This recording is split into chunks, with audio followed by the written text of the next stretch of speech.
Assalamualaikum warahmatullahi wabarakatuh. Jumpa lagi dengan saya, si tukang ahli, ahlinya tukang. Pada pertemuan kali ini kita akan melanjutkan pembahasan mengenai masalah perhitungan struktur dengan bantuan SAP 2000. Kita akan membahas masalah earthquake load atau beban gempa. Yang pertama kita akan input earthquake load arah X. Dan kita buka dulu define load pattern yang kemarin kita sudah buat, yaitu arah X dengan auto lateral load patternnya pakai IBC 2012. Sebagaimana kemarin saya katakan bahwa IBC adalah International Building Code tahun 2012. Ini termasuk yang sesuai atau selaras dengan SNI. Kita lihat di sini acuan normatif nih dari SNI. Nah, ini acuan-acuan ini yang dipakai untuk menghitung struktur SNI 1727 tahun 2019 yang kita pakai, SNI 2847 tahun 2019. Terus di sini ada IBC 2018, IBC International Building Code. Namun karena di fasilitas di SAP-nya tidak ada tahun 2018, kita pakai yang tahun di bawahnya, yang tersedia saja. Kita memakainya IBC tahun 2012. Tidak masalah ya, tidak mengapa. Saat kita buka modify lateral load pattern, akan keluarlah ini IBC 2012 seismic load pattern.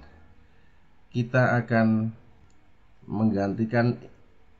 mengisi yang udah saya kasih tanda kuning-kuning ini.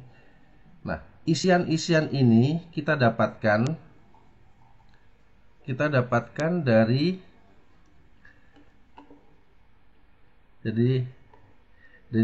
Cipta Karya.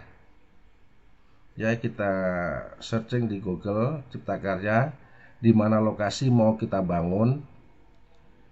Ini jenis nama kota, terus ini kotanya apa yang mau kita bangun, kita tinggal klik, nanti akan muncul spektrum respon desain. Angka-angka inilah nanti yang akan kita isikan ke dalam inputan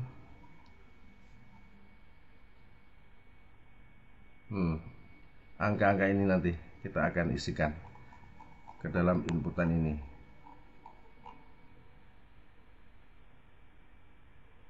Ya, nah di sini seismic coefficient kita isikan di sini. Kita langsung saja kita buka SAP.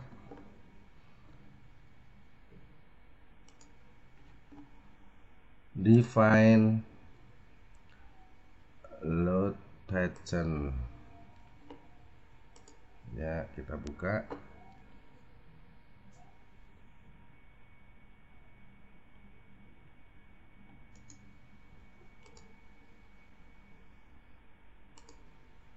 Nah, sudah kita lihat di sini.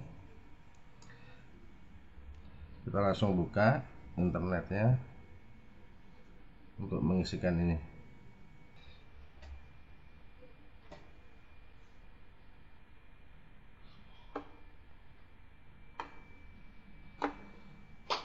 Oke ya, kita ketikkan RSA Cipta Karya. Nah, ini sudah ada RSA Cipta Karya. Desain spektra PUPR. Nah,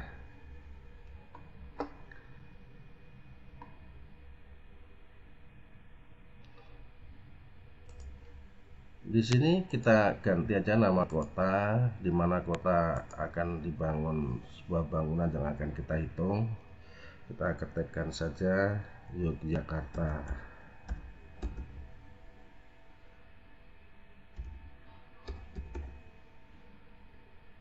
Oke.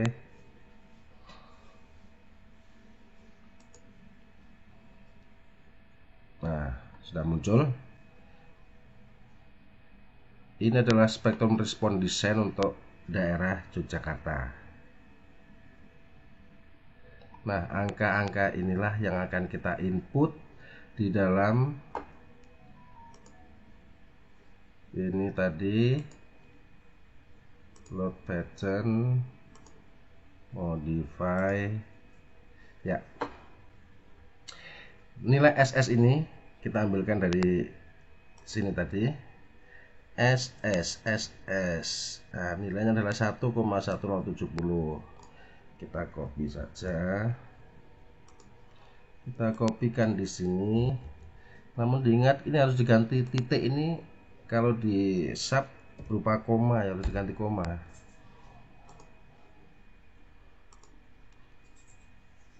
S1 nya juga diganti.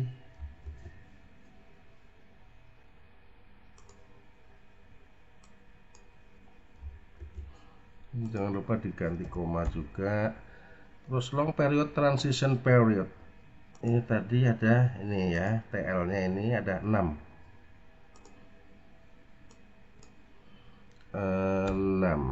Oke.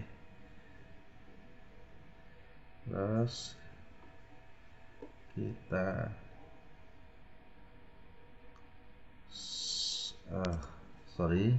ini kelas ini adalah kelas tanah, jenis tanah. Kita harus ganti dulu ke jenis tanahnya adalah tanah sedang. Kita pakai tanah sedang.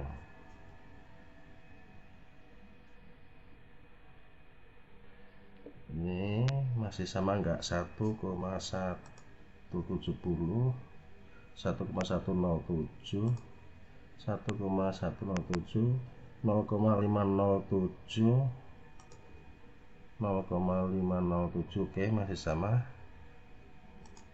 Oke, tanahnya tanah sedang atau tipenya tipe SD atau soil tipe D. Kita juga gantikan di sini, ini soilnya ini side class pakai tipe D. Oke. Selanjutnya kita akan menggantikan faktor resiko. Faktor resiko ini kita akan ganti. Nah, untuk mengganti ini kita harus lihat tabel 12 SNI 1726 tahun 2019. Ini semuanya pakai tabel 12 ya. Hanya yang faktor keutamaan pakai tabel 4. Nah, untuk sebelum menuju ke tabel ini, langkah-langkahnya kita harus ke tabel 3 dulu. Bangunan apakah yang akan kita bangun? Kita akan melihat kategori resikonya. Yang bangunan yang akan kita bangun adalah yang sudah saya tanda ini ya, fasilitas peternakan, perkebunan, dan perikanan. Ini kategori resikonya adalah 1. Selanjutnya pada kategori resiko 1 atau 2, faktor keutamaan gempanya ini 1. Kategori resiko 3, faktor keutamaannya adalah ini, dan seterusnya. Yang kita pilih dari yang paling atas dengan kategori resiko 1.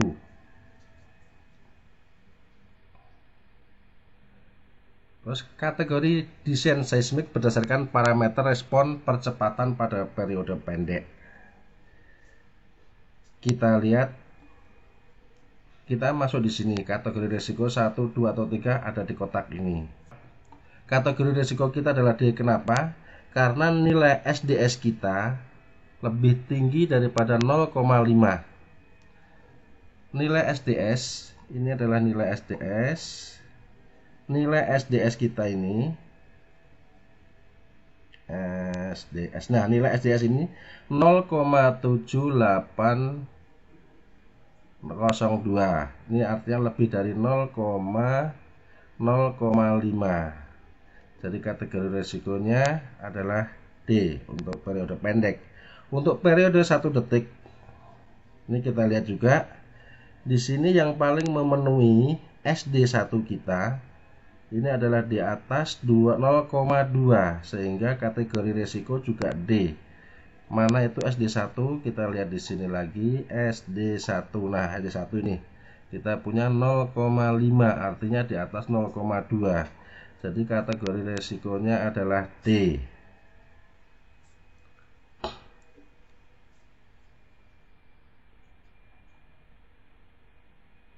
Selanjutnya, kategori desain seismik atau KDS dan risiko kegempaan. Ini kita masuk yang rendah, menengah, ataukah tinggi. Kita lihat kategori kita tadi, KDS-nya D. Nah, kategori D ini masuk kategori tinggi. Di samping masuk kategori tinggi juga masuk sistem rangka pemikul momen khusus. Kalau yang tengah ini momen menengah, kalau yang paling kiri ini adalah momen biasa atau kategori momen sistem rangka pemikul momen biasa. Kita masuk kategori sistem rangka pemikul momen khusus karena kategori KDS kita ada di D di sini. Selanjutnya, kalau sudah tahu momen khusus, sistem rangka pemikul momen khusus. Nah, ini kita lihat pada tabel 12. Seperti tadi saya jelaskan bahwa di tabel 12 inilah intinya. Kategori ini sistem pemikul gaya seismiknya. Kalau A ini sistem dinding penumpu, kita tidak memakai dinding penumpu. Sistem rangka bangunan, kita tidak memakai ini juga. Yang kita pakai adalah sistem rangka pemikul momen. Nah, kita cari yang tadi, sistem pemikul momen biasa. Oh bukan, yang nomor 5 yang sudah saya tandai adalah rangka beton bertulang pemikul momen khusus. Ini untuk koefisien R-nya, nilainya yang paling kiri faktor kuat lebih sistem atau omega, terus faktor pembesaran defleksi atau CD. Angka-angkanya ini di sini kita ingat 8 ini, terus ini omeganya 3, terus CD-nya 5,5. Angka inilah yang akan kita input. Kita input di sini. Respon modification R ini 8, omeganya 3, deflection application atau CD ini 5,5 tadi. Nah, faktor keutamaan 1. Ini faktor keutamaan tadi ini adalah faktor keutamaan ini adalah ini 1. Kita langsung saja kita input ya.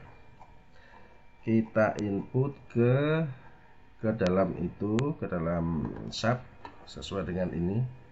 8, 3. Ini 8, ini 3, ini 5,5, ini 1. Ternyata sudah ya. Sudah betul dari subnya sudah ada. Jadi nggak perlu kita ganti. Selanjutnya kita akan menggantikan time period. Kita pakai user define. Nah, ini kita perlu perhitungan. Kalau time periodnya ini kita perlu perhitungan. Nah, ini perhitungan time periodnya, rumusnya adalah CT dikali HN pangkat X. CT-nya kita ketahui rangka beton pemikul momen. Ini CT-nya 0,0466. X-nya 0,9. HN ini adalah tinggi bangunan atau tinggi struktur ya. Kita lihat di sini. Nah, ini kita hitung CT-nya tadi ini 0,0466, X-nya 0,9, HN-nya atau tinggi bangunan itu 2,6, CU-nya 1,4. 1,4 diambil dari mana? Dari tabel 17. Di mana SD1 lebih besar atau sama dengan 0,4, maka CU-nya adalah 1,4.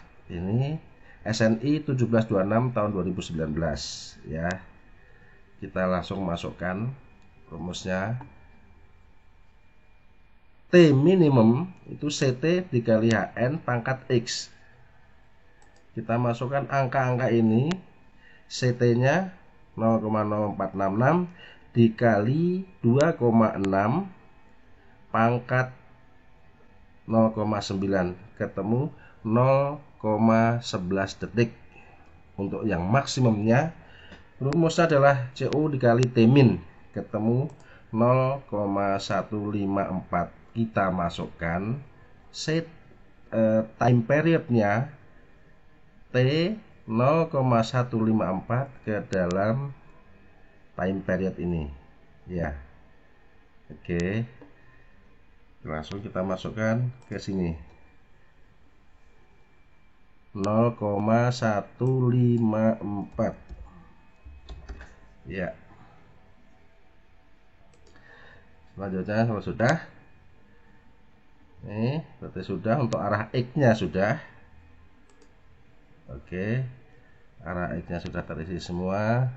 Ini global X direction sudah betul. Oke, nah sekarang untuk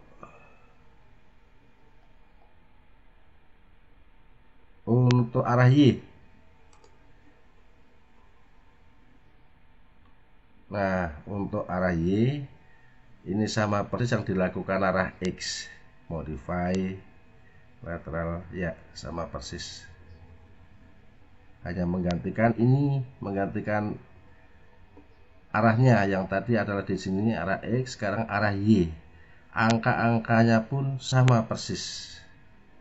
Ya. Sama persis. Inputannya sama.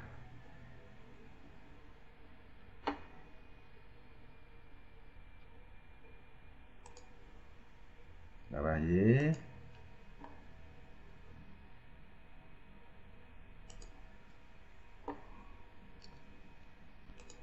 ya, ini tadi kita kopikan dari ini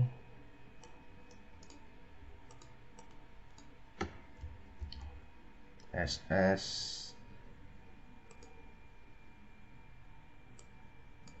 copy diganti koma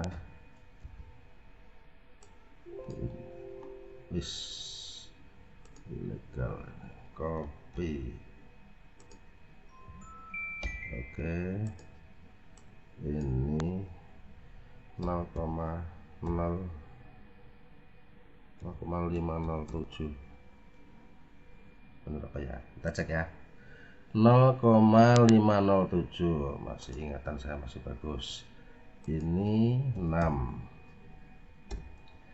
Terus site kelasnya ini adalah D ya, jenis tanahnya. Ini tadi tidak perlu kita ganti, masih sama.